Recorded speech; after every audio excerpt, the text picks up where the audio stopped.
Me separa que no.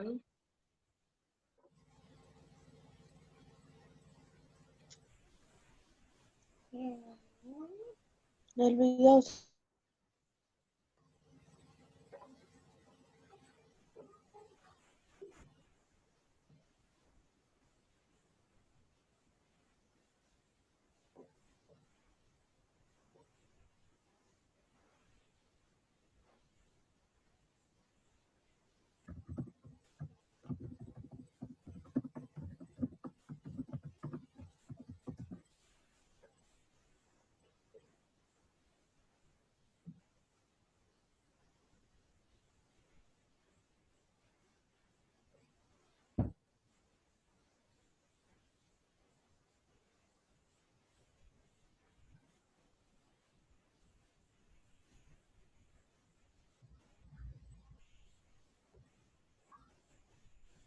Ya, doctor.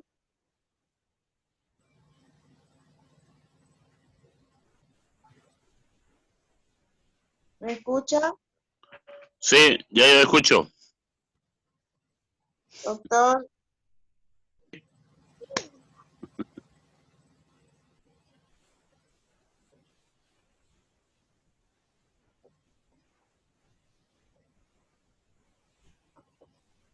Ya, ya estamos de vuelta.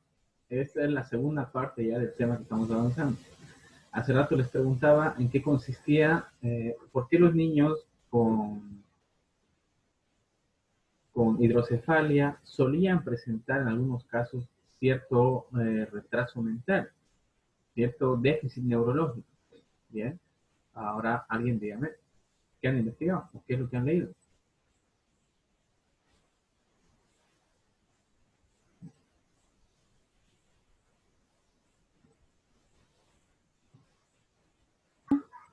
¿Quieren más tiempo?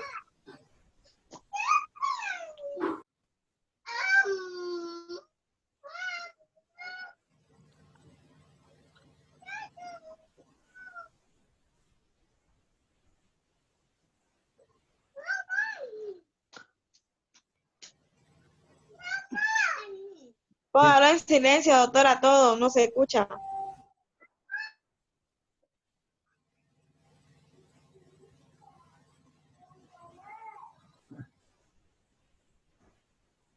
Bueno, a ver, les cuento.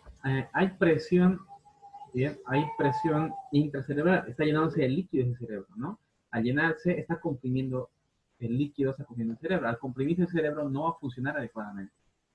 Esto suele repercutir de manera negativa. Empieza a lesionar todas las células, las neuronas. Entonces, al lesionarse, ahí es donde empieza a tener los problemas.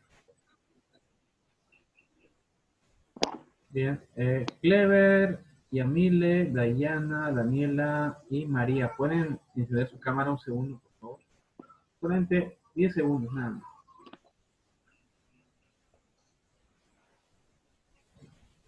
¿Cómo dijo? Enciendan las cámaras durante 10 segundos. Yamile, Dayana. Sí, lo estoy. No me sale. La verdad, si quiero hacer una captura de pantalla para mandársela al licenciado, para que vean que están todos en clase. María Clara, ¿está ahí? Sí. Bien. Falta Robert, Emile y...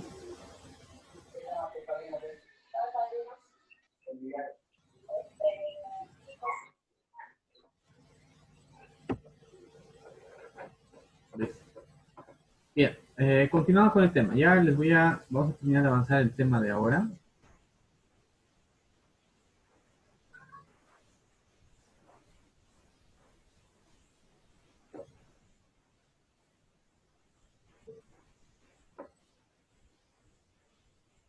Bueno, esta espina bífida hemos visto, ¿no? De que era un problema que se originaba a partir del tercer mes aproximadamente, antes del tercer mes.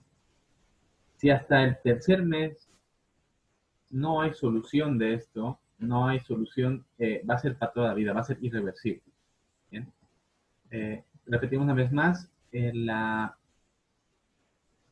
meningocele se refería a la hernia que se formaba donde había solamente líquido y meninge o duramadre. Mielo meningocele se refería a la hernia que se va a formar con lo mismo. Va a haber duramadre, va a haber líquido, pero además va a haber nervios, va a haber raíces nerviosas. Esa es la diferencia. Y esta sí que es muy grave porque puede comprimir esos nervios. Al comprimirlos, al niño lo vamos a dejar inválido para toda la vida. Hay un montón de factores. El principal está establecido es que no tome ácido fólico la mamá. Además, es mucho riesgo las madres que tengan más de 35 años. Mujeres que se embaracen mayores de 35 años tienen un gran riesgo de tener niños con trastornos neurológicos, síndrome de Down, síndrome de retraso mental en general, déficit neurológico, en este caso puede ser espina bífida también. En los extremos de la vida, que la madre sea muy joven, una niña de 13, 14 años que se embarace, o una mujer mayor a 35 años. ¿Bien? Hay una clasificación para esto. ¿Bien? No siempre va a ser notorio. De hecho, hay muchas personas que lo tienen ahí, pero no es fácilmente notable.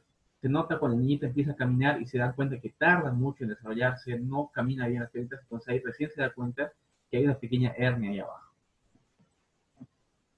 ¿Con qué se puede complicar?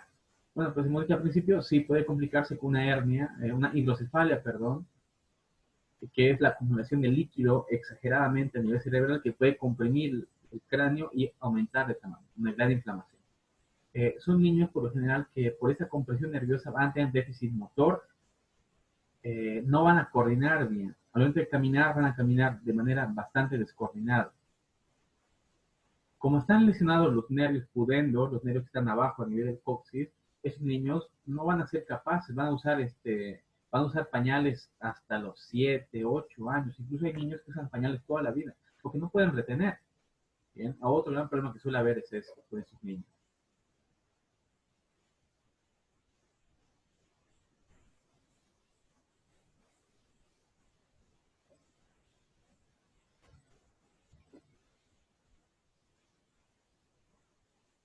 ¿Quién más tiene el problema de que no puede escuchar?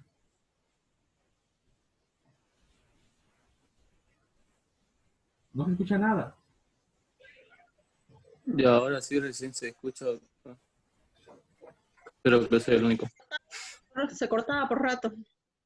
Ah, ya, bueno. Lo voy a repetir, ¿ya?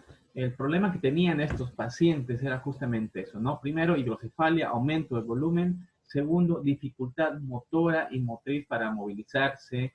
Y finalmente, el peor, el que es más notorio en sus niños, va a ser justamente que no van a ser capaces de retener. Van a usar pañales casi toda su vida. Porque a nivel donde está la hernia, están los nervios pudendos. Entonces, estos nervios son los que controlan vejiga, controlan esfínteres. Si estos están comprimidos, el niño simplemente no va a ser capaz de retener la orina y no va a tener que usar pañales buena parte de su vida. Hay complicaciones. Esto no es solamente una enfermedad, no es solamente la hidrocefalia, no es solamente el meningocele. Viene combinado con otras enfermedades. Nunca vienen solos estos. Se llaman síndromes por eso. Bien. Hay una enfermedad que se llama síndrome de Arnold-Chiari. Bien. O Arnold-Chiari también le pueden llamar. Quiero que lo apunten porque lo van a buscar también. En estos casos suele haber combinación. Por ejemplo, este niño con su hernia, con su meningocele, va a venir con hidrocefalia y también va a tener Arnold-Chiari. Esta enfermedad de Arnold-Chiari es una que cursa con déficit motor completamente. ¿En qué consiste esto? Yo le hablo al niño, yo le hablo a él y él me entiende, él me escucha. Pero yo le digo, por ejemplo, agarra la cuchara y la cuchara no va a poder agarrar. No puede. Su cerebro quiere, pero su cuerpo no puede. Él entiende las cosas que yo le digo, pero no puede movilizarse. No hay destreza. Tardan mucho en caminar. Están hasta los 5, 6, 7 años usando pañal. Tienen un gran retraso motor por ese lado. ¿Bien? Se puede combinar también, se puede complicar estas hernias con siringomielas, que quiere decir que cuando esta es la hernia, los nervios se van a comprimir ahí, ¿no?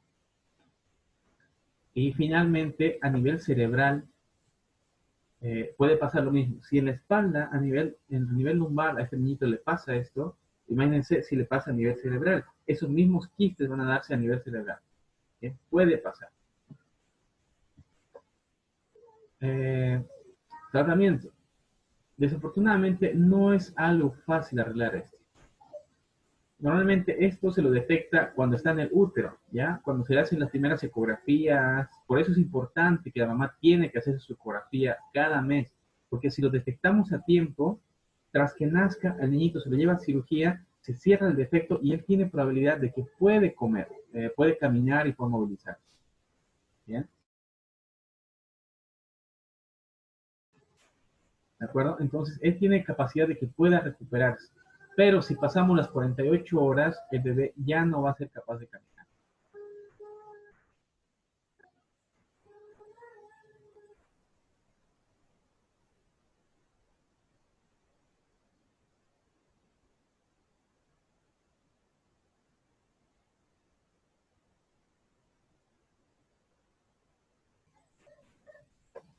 Bien, entonces ese va a ser el problema con estos pacientes, ¿ya?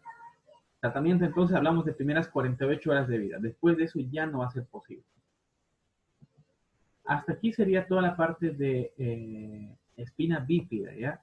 Esta es una patología bien común en los niños, sobre todo aquí en Bolivia, por las mamás que no se hacen control, se embarazan, nunca van al ginecólogo, no hacen su ecografía, no toman ácido fólico, no toman hierro, lo esconden su embarazo y al final el niño les nace con ese problema.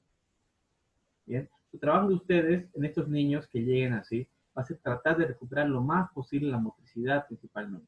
Pero desafortunadamente son niños que casi nunca van a poder caminar. Van a estar en una sillita de ruedas toda la vida. Existe una enfermedad que es mucho peor de esta y es la parálisis cerebral. ¿Bien? ¿En qué consiste la parálisis cerebral? Bueno, esta puede ser congénita, puede desarrollarse desde el principio, pero en su mayoría va a ser originada por sufrimiento fetal. ¿Cuánto es el tiempo de gestación de un niño? Más o menos, el tiempo de gestación de la mamá. ¿Cuánto tiempo están las mamás en gestación? 38 o 40 semanas. Ya, 40 semanas es lo habitual, ¿verdad?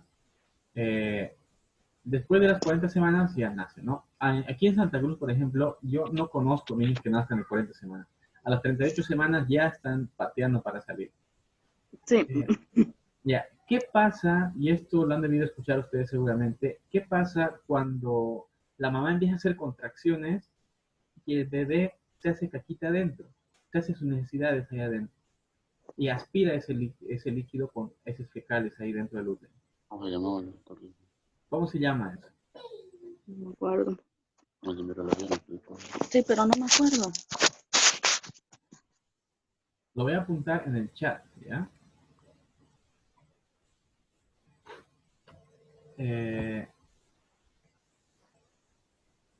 Eso se llama meconio. Bien, las heces fecales del bebé, la caquita que hace el bebé recién nacido se llama meconio. Normalmente él hace este meconio, pero después de que nace. Bien, primero sale y recién se hace. Pero hay veces cuando, por ejemplo, la mamá empieza en trabajo de parto o se lastima o sufre un trauma o tiene presión alta, que el bebé empieza a sufrir ahí adentro, empieza a contraerse y esa contracción lo comprime. Al comprimirlo, el bebé hace sus necesidades dentro. Entonces, este meconio se mezcla con el líquido, se mezcla con todo lo que es el interior en el útero, se empieza a mezclar ahí adentro con el líquido amniótico y empieza a aspirar, se empieza a tomarse ese líquido. Bien, eso contiene bacterias. Y estas bacterias pueden llegar a sistemas nervioso central, llegan al cerebro y producen una infección e inflamación cerebral. Eso es lo que produce justamente la parálisis cerebral en niños. Bien, se llama sufrimiento fetal. Que el niño se trague ese meconio y produce una infección. Y esta infección lo va a mandar a terapia, va a haber un daño neurológico. El niño era normal, pero porque ha habido retraso en el parto, porque ha habido un parto complicado, puede desarrollar parálisis cerebral. Bien. Entonces, es bastante común que esta parálisis cerebral sea algo que se adquiere. No siempre va a ser congénito. Bien. Un poquito de historia. A esos niños, las primeras veces, hablamos del siglo XIX ya, se había descubierto esta enfermedad. Se llamaba enfermedad de Little, para empezar, luego se le llamó parálisis cerebral y se quedó con ese nombre. Bien. ¿Cómo la clasificamos? Puede clasificarse por su tipo, por lo que produce en la persona, por el tono muscular, por la parte del cuerpo afectada, según la mitad o compleja, si es más compleja, o el grado de afectación. Vamos a ir viéndolo. Bien. Por el tipo, vamos a ver si es espástica o puede ser con hipotonía. Básicamente puede ser hipertónica, con hipertonía muscular o con hipotonía muscular. Aquí refiero con hipertonía. Es cuando ustedes han visto a niños con parálisis cerebral que tienen las manos como si estuvieran tensas así. ¿Sí? Como si estuvieran las manos así, tensas, como si estuvieran así.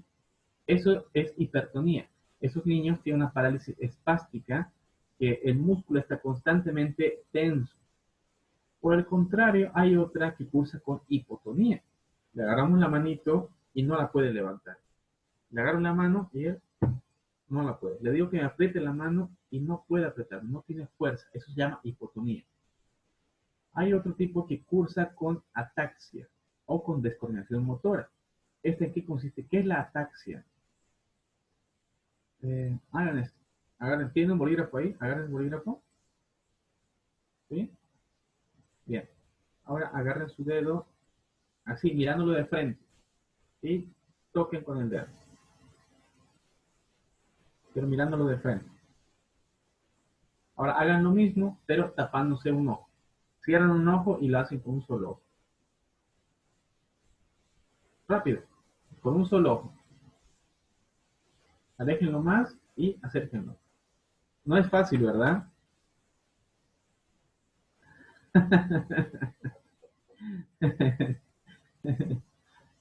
No. Eso se llama descoordinación motora. A nosotros nos está pasando eso ahorita mismo porque con mis dos ojos tengo percepción de profundidad. Veo en 3 dimensiones. Pero con un solo ojo solamente veo en 2 dimensiones. Por eso no calculo si es hacia izquierda o hacia derecha. Así se vería, ¿verdad? Sí. Entonces, esto cuando se da porque tengo un ojo cerrado, pues normal. Pero imagínense que yo tenga los dos ojos abiertos y me da mi bolígrafo y yo no puedo agarrar. Le digo que agarre a esa persona y no puede. Eso se llama ataxia. Es la incapacidad para coordinar de manera motora. Le damos un vaso y cuando lo agarra el vaso para tomar agua, ¡pum!, se le va a caer. O lo va a apretar muy fuerte o no va a poder apretar. Eso se llama ataxia. Y finalmente hay un tipo de trastorno que puede ser mezclado. Pueden venir los tres. El paciente puede ser con hipertonía, se pone muy tenso, se puede relajar o finalmente puede haber descoordinación. ¿Bien? Cursa con esto, ¿verdad? Con un tono muscular aumentado, un tono bajo. Los más peligrosos de todos estos son los que cursan con hipotonía muscular, porque puede llegar a afectar la parte motriz y la parte respiratoria también. ¿Nosotros con qué músculo respiramos?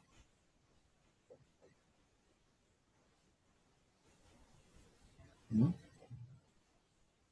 ¿Qué músculos usamos para respirar? Hagan esto. ¿Qué músculos utilizamos para respirar? Músculos pectorales. Pectoral mayor.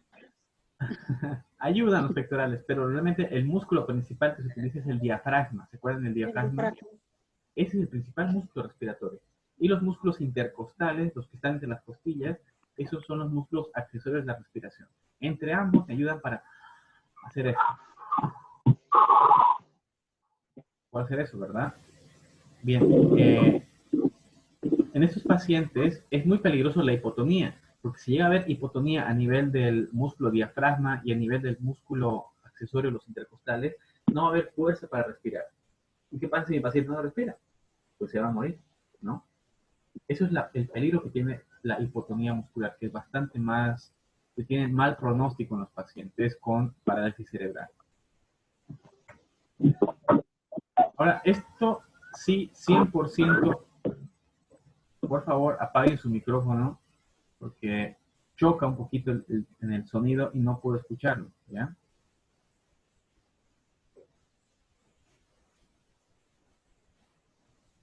Ya. Esto es 100% seguro que lo voy a preguntar en su examen.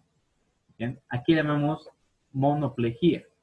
Monoplejía es cuando estos pacientes van a ver afectado solamente un miembro, una pierna, o un brazo, o un antebrazo. Solamente una parte va a estar afectada.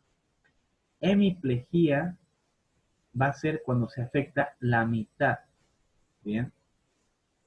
Hablamos de un corte sagital. Es decir, que este brazo está funcionando bien, pero el otro no funciona bien. La pierna funciona bien, pero la otra pierna no. Bien, en el gráfico se puede ver. Hemiplejía es afecta un lado del cuerpo. Paraplejía, vamos a hablar cuando afecta solamente miembros inferiores. ¿Sí? Y hay una que es un poco más común, que es la diplejía. Bien, cuando ambas están afectadas, pero miembros inferiores suelen estar más afectados que los miembros superiores. En este caso, brazos, los brazos pueden moverlos un poquito el paciente, mal, pero puede moverlos, pero las piernas, por ejemplo, casi no las mueve. Tiene sensibilidad, puede mover los dedos de los pies, pero no puede caminar, por ejemplo. A eso se refiere la diplejía. Otra más rara que suele cursar, sobre todo con pacientes que tienen traumatismos, suele ser la triplejía, que afecta a 3 miembros. Puede ser las 2 piernas y un brazo, o puede ser 2 brazos y una pierna. Y cuadriplejía, ¿ya? La cuadriplejía es la que afecta a los 4 miembros. Brazos y piernas van a verse afectados. ¿Bien? Una vez más lo repito entonces, monoplejía, un miembro, hemiplejía, un lado del cuerpo, izquierdo-derecho. Bien. Triplejía, que afecta solo 3 miembros. Paraplejía, que afecta solamente miembros inferiores. Y cuadriplejía, que afecta a los 4 miembros. Bien, de cuello para abajo el paciente no siente nada. No puede mover nada casi. Esta parálisis cerebral puede ser muy grave. Bien, puede ser bastante grave, que el paciente tenga que llevarse en silla de ruedas por todos lados, tiene que usar pañales, no puede hablar, hay que darle de comer. Puede ser moderada, que el paciente puede caminar, puede hablar, o puede llegar a ser leve también. A ser leve incluso pasa desapercibido. El paciente tiene un poquito de trastorno para hablar, pero el resto de su cuerpo lo maneja bastante bien. Hay pacientes, de hecho en la universidad tenemos 4 compañeros que tienen parálisis cerebral leve. Y ustedes los han visto en la universidad seguramente. Pero no se nota. Uno los mira y no se nota a los mirarlos. Solamente se dan cuenta cuando empiezan a hablar porque hablan un poquito lento. Entonces ahí no se da cuenta. ¿Cómo diagnosticamos? Básicamente se hace una historial médico, se llama, ¿ya? Se hace un historial médico y se le pregunta a la familia, a la mamá, si ha tenido un accidente, si hace un parto complicado, si el papá o la mamá tenían antecedentes. Pero mayormente es idiopático. ¿Qué quiere decir en medicina idiopático? Idiopático es una palabra que significa que no tiene origen claro, que no sé yo por qué pasa. Y casi en la mitad de los casos es desconocido el origen. Es un origen idiopático. Bien.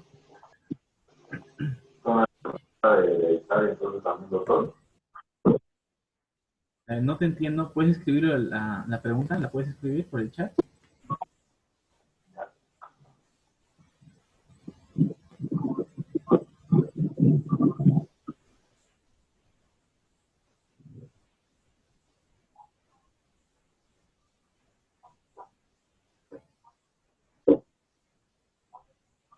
Sí, tiene un factor hereditario. Bien. Tiene un factor hereditario, pero el factor hereditario comprende más el hecho, por ejemplo, de que los padres sean parientes cercanos, por ejemplo. ¿Qué pasa, por ejemplo, si me caso con mi prima? Entonces, en ese caso, sí tiene un gran riesgo de mi hijo de nacer con parálisis cerebral. Bien.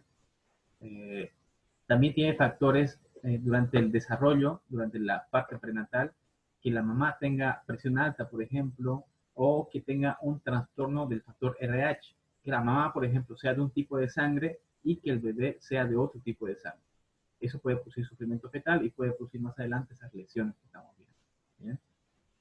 Que el bebé sufra al nacer o postnatales que se nos caiga cuando lo estamos alzando, por ejemplo. Esos traumatismos craneales pueden determinar también parálisis cerebral. Fíjense, es bastante común que se nace con eso o que se pueda desarrollar. ¿Cómo lo reconozco a estos niños yo? Bueno, pues básicamente se reconocen fácilmente.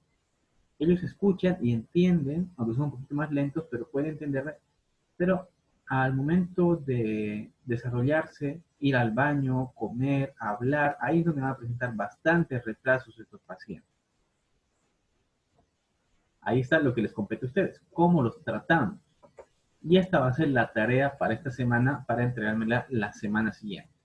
Bien, hemos visto dos casos acá. Bien, el primero sobre pacientes con parálisis cerebral y el segundo con espina bífida. En el caso este, me interesa que me indiquen qué ejercicios se les va a desarrollar a estos niños con parálisis cerebral. Bien, para que no compliquemos, va a ser niños con parálisis cerebral moderada.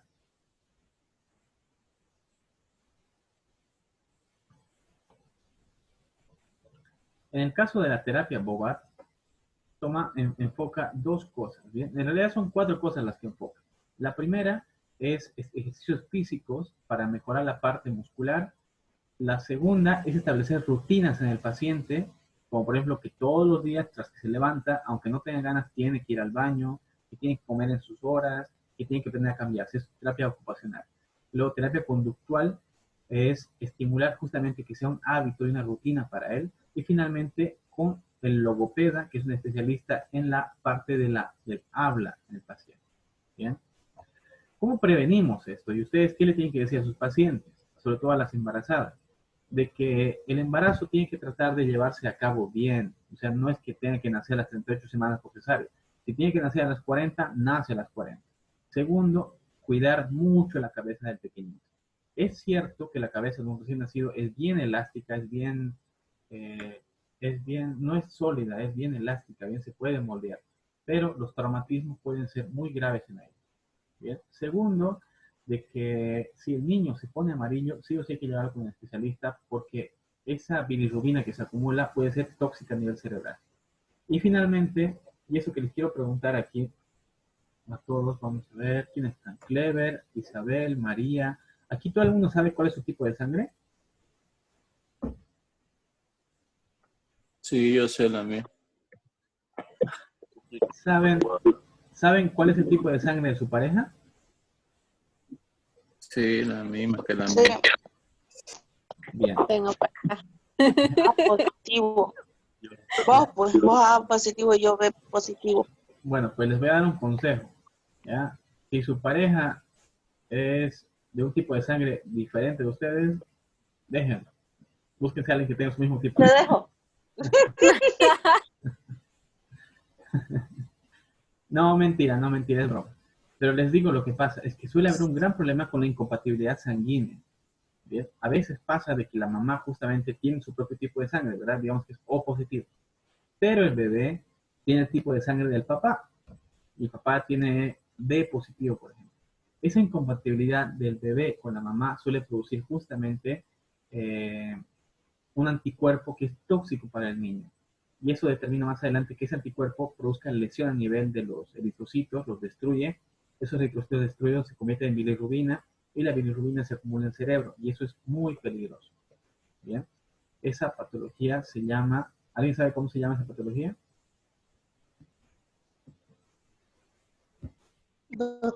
¿Hemofilia?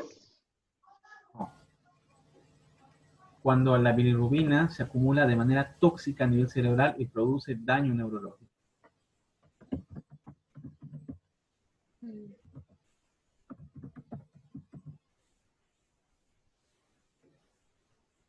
Lo voy a escribir en el chat, ¿ya? Se llama kernicterus. Bien, se lee, ¿no? El kernicterus justamente es eso, acumulación patológica de bilirrubina en cerebro y produce lesión y puede ser mortal o puede producir daño cerebral irreversible. Bien, ya para terminar, les voy a tomar otra foto. Por favor, enciendan sus cámaras para que les tome otra foto porque esto es para la lista, ¿ya?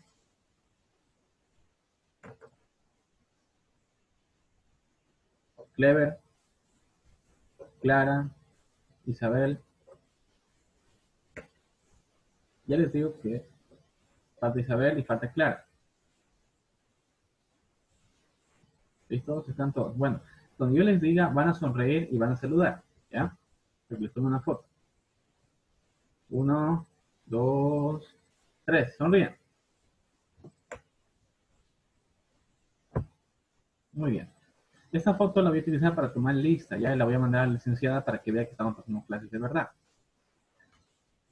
Durante esta semana posiblemente tengan que acostumbrarse, comprar megas y todo esto para adaptarse, ¿ya? Como les digo, es una nueva forma de avanzar clase y vamos a tratar de hacerlo lo mejor posible. Si tienen dudas o algo, escríbanme por el chat. Este video, esta clase que estoy dándoles y la anterior, está grabada. La voy a subir al YouTube y de ahí la voy a subir al Face y los voy a etiquetar a todos, ¿ya? Bien. Listen, una pregunta. Dígame. Usted dijo que cuando el papá era un grupo de sangre, por ejemplo, yo soy positivo y mi bebé sacó el grupo de sangre de su papá, dijo que afectaba, no sé, tenía algún efecto. ¿Uno cómo se da cuenta de eso? ¿Cuántos años tiene tu niño? 2 años. Entonces ya no tenía que tener ningún problema ya. Esto se da normalmente en los primeros días de recién nacido. ¿Bien? Si no ha pasado todavía, quiere decir que tu cuerpo no ha liberado anticuerpos contra él. Entonces quiere decir que no lo ha rechazado, digamos, ¿ya? Pero habría que tener cuidado la siguiente vez. Si te vuelves a embarazar, en la siguiente vez sí puede que te dé problemas. Para evitar esto, existe algo llamado vacuna anti-RH, que es justamente para evitar que la mamá libere anticuerpos que puedan lesionar al feto que está adentro. Bueno, ya para terminar, me quedan 3 minutos. Quiero desearles que tengan una excelente semana a todos aquí. Ojalá que en Cotoca esté bien. Son de 40 minutos. Ojalá que en Cotoca esté todo bien por allá, que no les falte nada. Cuídense mucho cuando salgan. Bien, saben que hay casos registrados aquí en Santa Cruz, hay casos registrados cerca de Guapilo también, entonces tengan mucho cuidado al salir, ¿ya? Doctor, es verdad que Guaracasi, que hay una persona que estuvo infectada y llegó directo al hospital muerta, que su tienda. No te, ¿puedes repetir la pregunta o acercarte al micrófono para que te entienda un poquito, no? Ya ayer que me dijeron, o sea, una carga donde que tuvimos, una señora en Guaracasi, en el barrio, tenía tienda y a su venta, y que se la llevaron directo al hospital y murió directo. No se ha confirmado todavía eso. Había que revisarlo. El único lugar donde están aceptándose, o donde están recibiéndose pacientes confirmados de influenza, de coronavirus de COVID-19 es en el hospital que está en el Remanso, está en el norte, es un hospital especial, y además en el hospital de La Pampa también, si mal no recuerdo. Pero creo que todos están llevando ahora mismo al Remanso, ya está en el norte ese hospital. De todas maneras, los primeros síntomas que tienen que tener va a ser fiebre, ¿verdad? Si no tienen fiebre ni tos, entonces no tienen coronavirus. ¿Ya? Los primeros síntomas. No sé si será verdad, a mi hijo y a su sobrino de mi marido le agarró dengue recién y nos dijeron que supuestamente esa enfermedad comenzaba con el dengue y es más propenso a que le dé. Lo que pasa es que el dengue nos deja con las defensas bajas.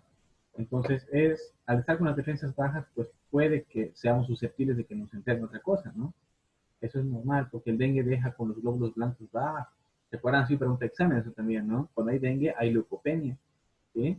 Y hay trombocitopenia también. Ese sería el factor de riesgo. Bueno, pues bien, que tengan excelente semana. Ya les voy a indicar yo por el mensaje al grupo dónde está el enlace para el video, pero pueden buscarme en el canal. El canal de YouTube se llama, me voy a apuntar aquí, ¿eh? Se llama GS Cervantes. Ese es el canal de YouTube que tengo. Lo subiré este video durante la semana seguramente. ¿Bien? Ya, doctor, gracias. Bueno. Hasta luego, doctor. Hasta luego. Bendiciones, doctor, se cuida. Cuídese. Chao. Cuídese, bendiciones, doctor. Igualmente, adiós.